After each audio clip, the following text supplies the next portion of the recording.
Hello Exiles, my name is Blackblade and welcome back to vlog number 19 of our Shadow Dual Claw build. Now with the release of the Ascension, the build has gotten a lot stronger. Now before we go to the skill tree, let's talk about the Ascension class that we chose. For this build, or for this class, we've chosen the Assassin class simply because this really offers a huge amount of damage when it comes to crit builds, specifically for our Shadow Dual Claw, since we're going with a crit based build on this one. If you're building almost any melee character, one of the best ways to go is of course to go with a crit based build, because you really get a lot of damage out of that one. So with that said, we did take the unstable infusion over here, passing through critical strike chance and power charge duration, and then of course the unstable infusion of course gives us a 10% chance to gain a power charge on a non-critical strike. It's basically like a Romera's Banquet, but without the other benefits that the Romera Banquet offers, and without the disability or disadvantage of losing all of those power charges and just basically keeping them up. And then of course we went over here to get the critical strike chance and multiplier, getting the ambush. Now the ambush is pretty awesome again because we get a 40% increased critical strike multiplier when the enemies have full life, and we get that 100% more critical strike chance when the enemies are on full life, which basically means that probably at some white mobs can get one-shotted almost instantly. And then another critical strike chance and multiplier over here, and then finally the assassinate. Again, it is pretty one of my favorite Ascension skill nodes, simply because of the calling strikes when we on a critical strike. Plus we gain that 30% increased damage against enemies on low life, so that means more damage when the enemies gets when the enemy or monsters get to that very low life. And then we get 100% more critical strike chance against enemies that are on low life, meaning we get more crits. Alright, so that's about it when it comes to the Ascension. Let's get into the whole skill tree real quick right here. We've passed through physical damage and chaos damage nodes over here, ending with coordination. And then we've gotten the Sleight of Hand for the increased attack speed and some increased physical damage with one-handed melee weapons. And then we've gotten the Will of the Blades up here. And then finally the Fangs of the Viper. And then we went to the right side over here to get the Blood Drinker for some life nodes. Finally getting all of the powerful claw damage nodes over here, ending with Soul River, Claws of Magpie, and then finally critical strike chances and multipliers for claws. And then we went up to get the Blood Siphon, Trickery, and then the Assassination again. And then we went up over here to get some claw damage and critical strike chances, ending with Claws of the Falcon. And then of course the Written in Blood, getting all of the life notes over there. And then we went down over here to get the Survivalist for some increased evasion rating, elemental resistances, and additional +1 to our maximum cold resistance. And then we went down to get the critical strike chances notes over here, ending with Heartseeker. Who the fuck is gonna call me at this time? Alright, sorry for that one. Again, we've gotten the Heartseeker over here. And then we went over to the left side to get a Jewel Socket. Which, again, what you're trying to get here is critical strike multipliers and global critical strike chances, either through one-handed weapon or, just flat global critical strike multiplier. That would work too, because we're using we are dual wielding one-handed weapons, so the one-handed will work. So yeah, critical strike chances, multipliers, physical damage would also be good. If you can roll life, you could roll life. That will also be awesome. And then we went to the left side to get the unadditional frenzy charges right there. The aspect of the Lynx, weapon artistry, aspect of the Panther, finesse, and then we finally finished up by getting some evasion and life notes over here from the Ranger skill tree. And then we went up over here, for some defensive stat. Heart of the Oak, 8% increased maximum life. We get some chance to avoid stuns and stun recovery. Plus we get the 1% increased life regeneration. And then we went down over here to get some life nodes, ending with Herbalism.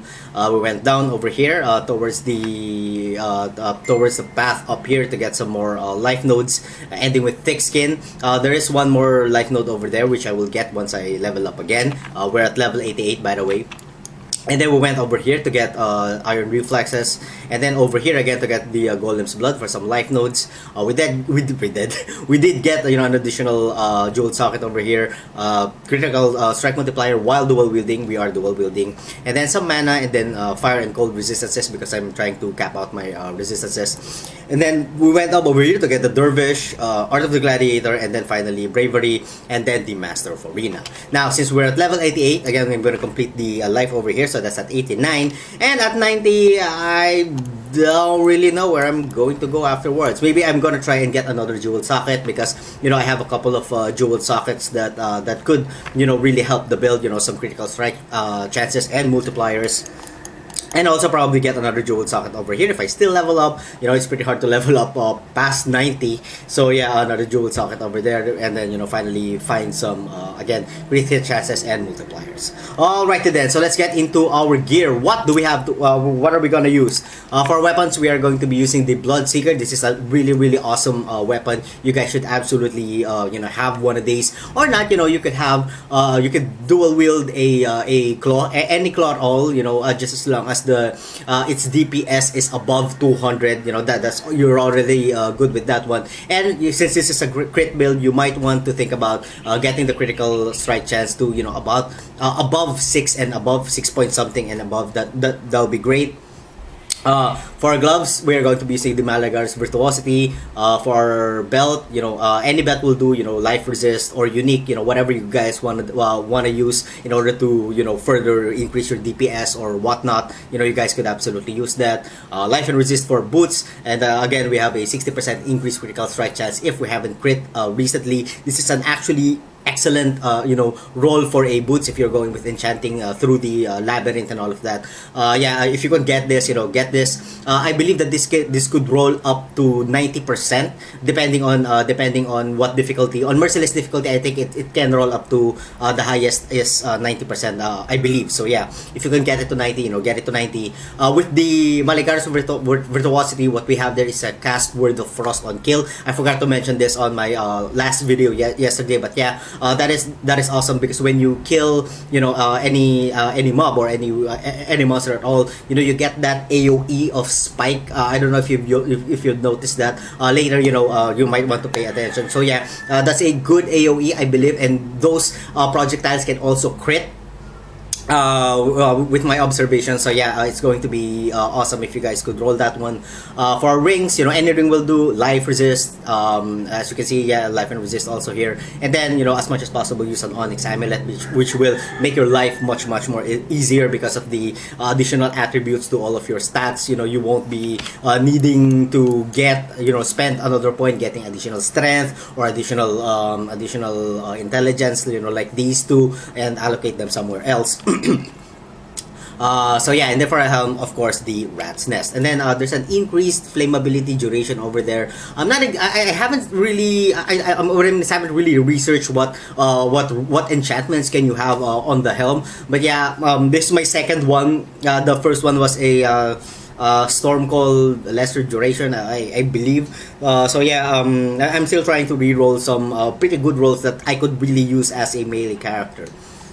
Alright, so for what's attached to our dual strike, what's attached there is increased critical damage, melee splash, faster attacks, increased critical strikes, and of course multi-strike. For defensive skill gems, we're going to be using CWDT, Molten Shell, Immortal Call, and increased duration. Finally, for the rest of the skill gem, Summon Ice Golem attached to minion life so that it doesn't die that often, Arctic Armor, and then Enduring Cry over there. And then we have some Portal, Hatred for Aura, and then we have Empower right there, and then we have Fortify, Whirling Blades, and faster attacks. And then finally we have our curse will be Assassin's Mark, which is attached to Blood Rage, CWDT, and then finally Enhance. Now when it comes to the damage of our dual strike is at 71k, which, believe it or not, I'm gonna show you guys later, that bumps up to 100k DPS. It's absolutely insane. The main hand is doing 61.78 critical strike chance with a critical strike multiplier of 502. The offhand is doing far better when it comes to critical strike chance at 70.72 and a critical strike multiplier of 502. Of course, those increases once we get our power charges up. Defensively, our armor is at 4.9k with an estimated physical damage reduction of 33%. All of our resistances are capped. We have some avoidance over here, 8% all, and then we have some 28% stun avoidance, and I guess that's about it. Alright then, so the map that we're going to be doing is the Academy map. It's a map, tier 11 map with a 21 more magic monsters. You know, it's a typical leveling map so that you guys could have a general idea on how the build actually works, which is awesome and real sweet. Here we go! Alrighty then, here we go. So yeah, so with the next builds that I'm going to do, I'm probably going to do the trap next, because I'm really interested on that ice trap, and I have been playing around with it in my other, you know, in my other characters, and yeah, it's working great. You know, I like the ice trap, especially the AOE. You know, the AOE that it does. Yeah, so I think I'm gonna go with that next, or you know, I could go with, you know, any other builds that I probably did, you know, beforehand. Yeah, and probably just update those instead. Either way, so as you can see, it's pretty simple. You know, I don't really like builds that much which require you to, oops, come here, which requires you to actually press too many buttons. You know, that really irritates me a lot. To some people, you know, that's okay, but for me, you know, whatever you fancy, that's fine too. But either way, I forgot the damage. Alright, so please pay attention to the damage. The damage now is at 92k. I hope I can get the power charges up faster. Oh, augmentation, let's get that. Okay, here we go. Serpent 1, let's get that. So 96 at what? Only one power charge? Come on, alright. As you can see, it's 104k damage now. Woohoo! That's the highest DPS that I've ever reached in this game, man. You know, really. The crit build is really insane, and I'm planning on doing that on my next builds. Although it depends, of course, we're gonna go with Marauder. It's pretty hard to go with a crit build with a Marauder, but it's not impossible. But then most of the really awesome crit based DPS comes from, of course, the assassin. So yeah, I'm not exactly sure how much DPS the Marauder or the other classes can actually go with the Ascension classes that we have, or that has been added. Alright, then, oh my god, that was really fast. Hold on, how much time do we have? Alright, so let's get into killing some more monsters before we actually kill the boss. We haven't really killed that much just yet, so and I believe we have lots of time. I'm gonna cut, you know, it's a long walk going downwards. Hold on for just 1 second. Alright, then, here we go. Some more monsters. See, because we haven't really encountered something that's actually, you know, noteworthy. Yeah, it's pretty. Oh goddamn! You know, I can't really tell you guys how awesome this is. Oops, what is that? Necropolis map. Yes, please. Okay, all right. All right, getting some more white mobs. Why am I not getting any other mobs aside from this one? I have 21%, but then again, 21% is actually pretty low. Okay, here we go. Yeah, it's all white mobs. You know, I want to go with something harder. Where are those really difficult mobs? Okay. So let's go down over here. So what about you guys? What builds are you working on right now? I believe that there are new melee skill gems. Specifically that one, the Earthquake. I think was that. Wherein you need a slow weapon. You know, you don't really need to be fast with it, because it doesn't really matter if you're fast. I really forgot what skill gem that is, but that is also pretty interesting mechanic, wherein, you know, it's not really required for you to attack fast, like really fast, but yeah. So yeah, currently it's all just trash mobs. Come on, give me something. I wish we could get with some elite packs, or no, not just elite packs, but some. Come on! Exiles or rogue exiles. These are just white trash mobs. Anyway, what's important is we get the gameplay through, right? Right? Yes, of course, yes. Of course you'll agree. Alright, here we go. And that elite pack is dead. Or that elite monster is dead. That's actually an elite pack. Anywho, let's proceed. Oh, Valor. Yes. It's been a long time since I've gotten a drop when it comes to Exalted. So I hope I get an Exalted here. Come on, it will be good for my video. Alrighty then. Look for some more monsters. How much time do we have? Alright, we're at about 15 minutes, I think. Well, according to my camera's timer, it's at 15 minutes. But either way, it's pretty good. Now, while we're here, did I forget anything? I'm actually trying to think if I actually forgot about Flame Bearers. The monsters that I actually hate. Alright, there we go. They're really easy, you know, once you find out. But then sometimes, if you're like me, and I don't usually notice it. Yeah, because I'm dumb. Alright, and then I guess that's all the boss. There's some more on the lower left side, which, you know, I really wouldn't go. Alright, so I'm going to cut to the boss right now. Hold on for just 1 second. Alright, then, so here's the boss. I need to be careful here because the boss is hits really quite hard. You know, just a little bit. Oops. Whoa, hold on.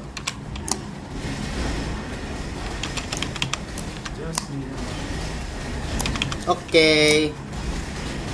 I don't want to get cocky. Alright, so the boss is dead. Wow, I didn't even notice that. And we have a unique map over here. What is that map? I don't even know what that map is. It is the Obas Curse Trove. That's interesting. Areas patches of desecrated ground, 48% more monster life, 36% increased monster damage, and area becomes fatal after some time. That's interesting to make a video of. Alright then, so I guess that's about it for this episode, guys. Again, let me know what you guys think about the build in the comment section down below. And thank you all so much for watching. If you guys enjoyed the content, don't forget to like, comment, and subscribe. And as always, I'm gonna see you guys on the next part of my video. Have a good one. Movement speed in my food, so yeah, it's kind of lame. So you have to kind of like,